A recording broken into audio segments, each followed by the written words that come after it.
Now we're going to take a look at using a variety of strategies and materials through both large group and small group times.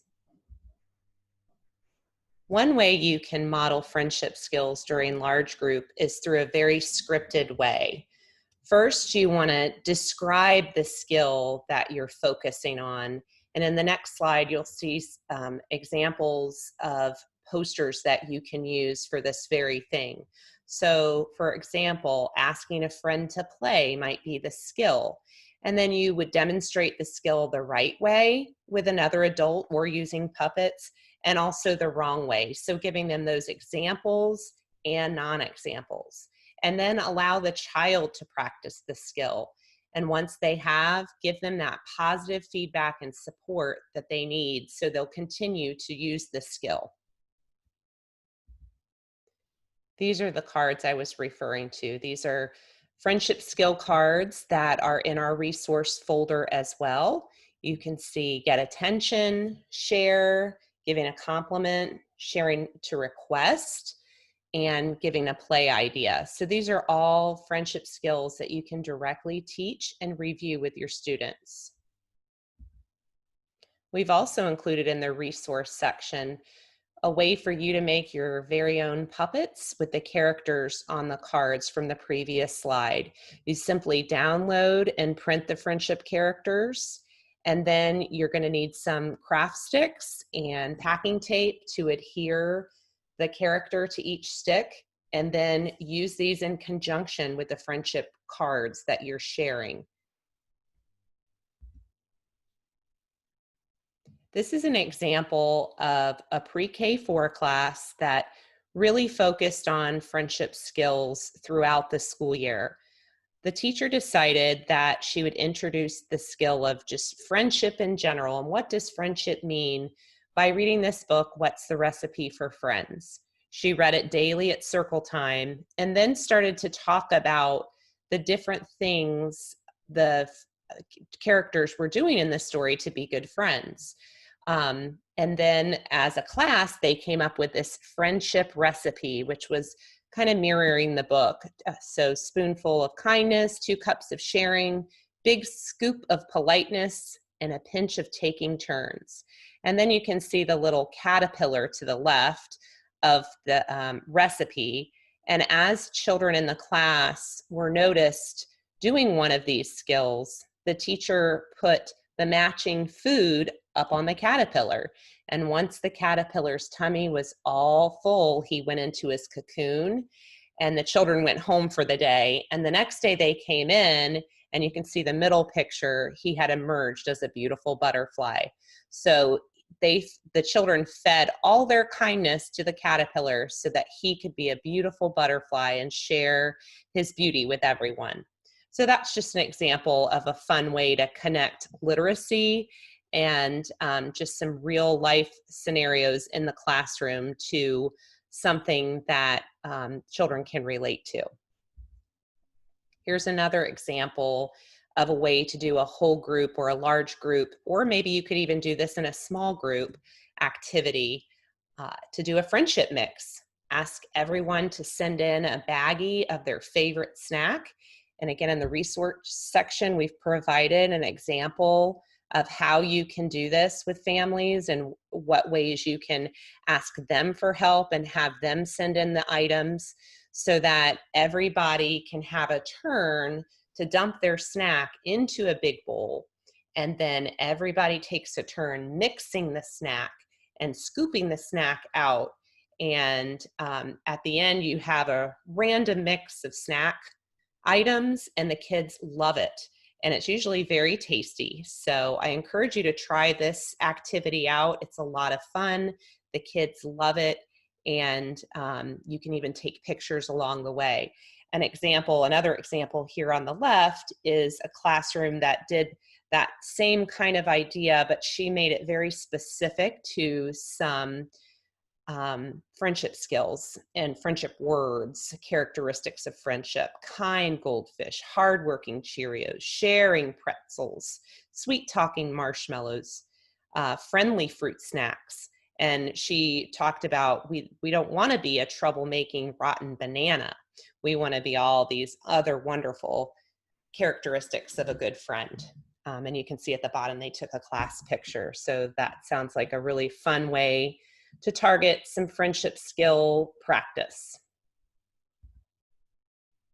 Some ideas for small group. This is a wonderful time to get out the arts and crafts and pair kids up to work together to create maybe a piece of art together. Another fun way to kind of sabotage a small group activity is just limiting the amount of supplies during a small group activity.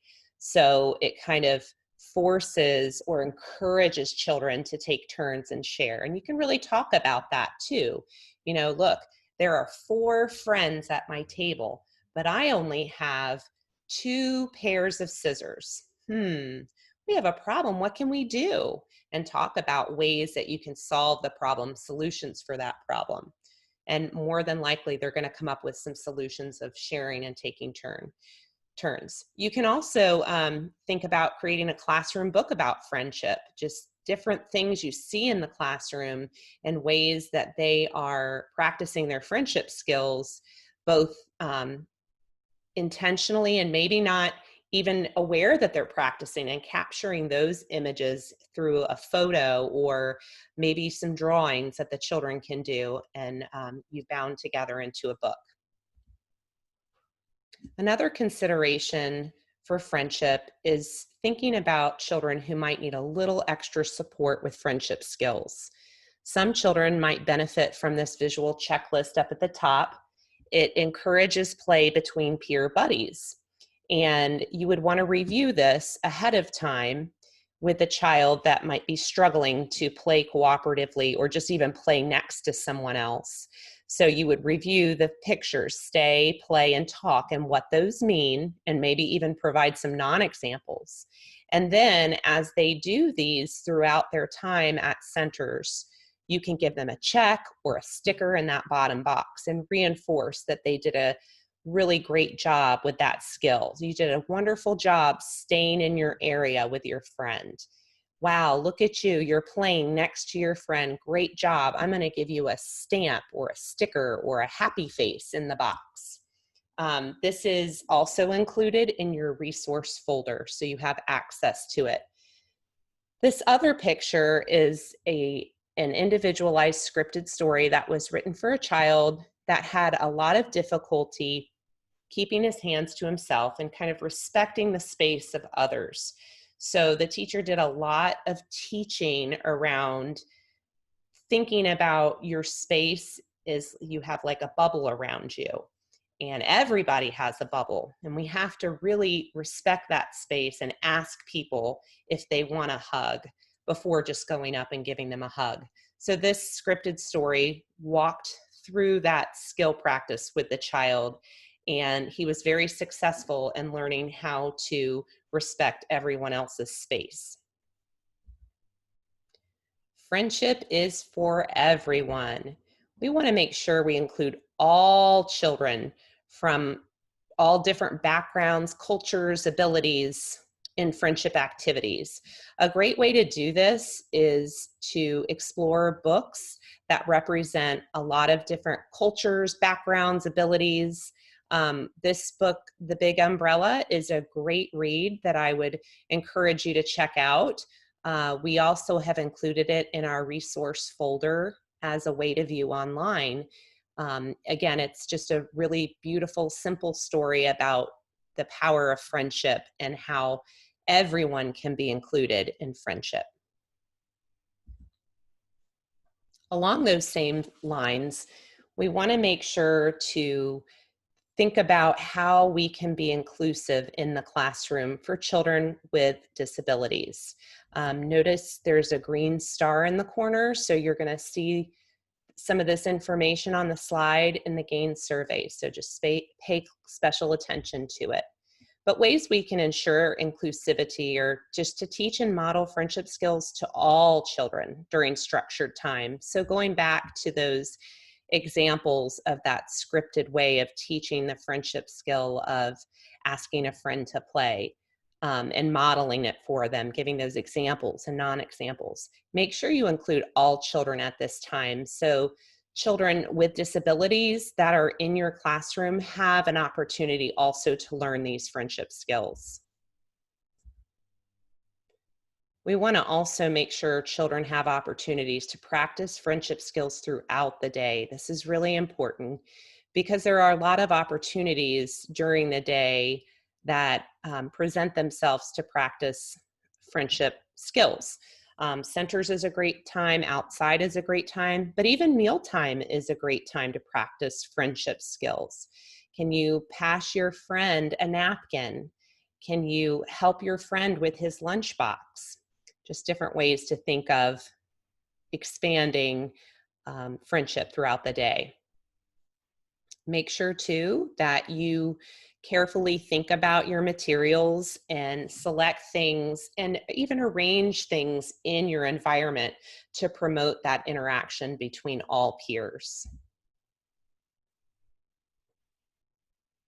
Another great way to ensure inclusivity is to plan for some consistent opportunities for the children to partner up with others. So this could be, during a transition, maybe two friends hold hands as they're walking to the next activity, or maybe they have cleanup partners. There's lots of different ways to be creative.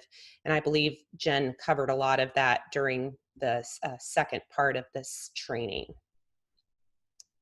Finally, we want to make sure that materials and play spaces can be accessed by all children. So children that may have mobility issues, we want to ensure that they can still access materials just like everybody else. Here's another great resource. It's from Head Start Center for Inclusion, and it looks at thinking about how to ensure that inclusivity that we looked at on the last slide in your classroom, and taking the perspective of a child with a disability and asking these questions so that you can be very intentional about making sure you're including all children in the classroom. I want to leave you with this video. It's a really heartwarming video of a child that has a disability, a child that is under the autism spectrum disorder. And he is befriended by another little boy who does not have a disability, but is anxious and excited to be his friend and help him along. And this is just such a powerful video about how important kindness is, and how one little thing we can do will change someone's life.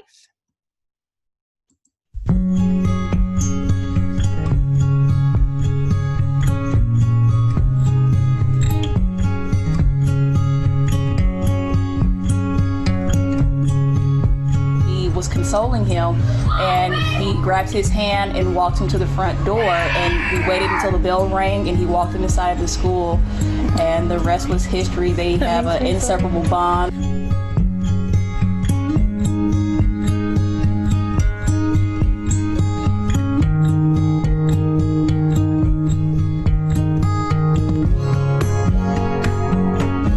I fear every day that someone's going to laugh at him because he doesn't speak correctly, or laugh at him because he doesn't sit still, or because he, jumps up and down and flaps his hands. I was in first day of school and I started crying. Then he held me and I was happy.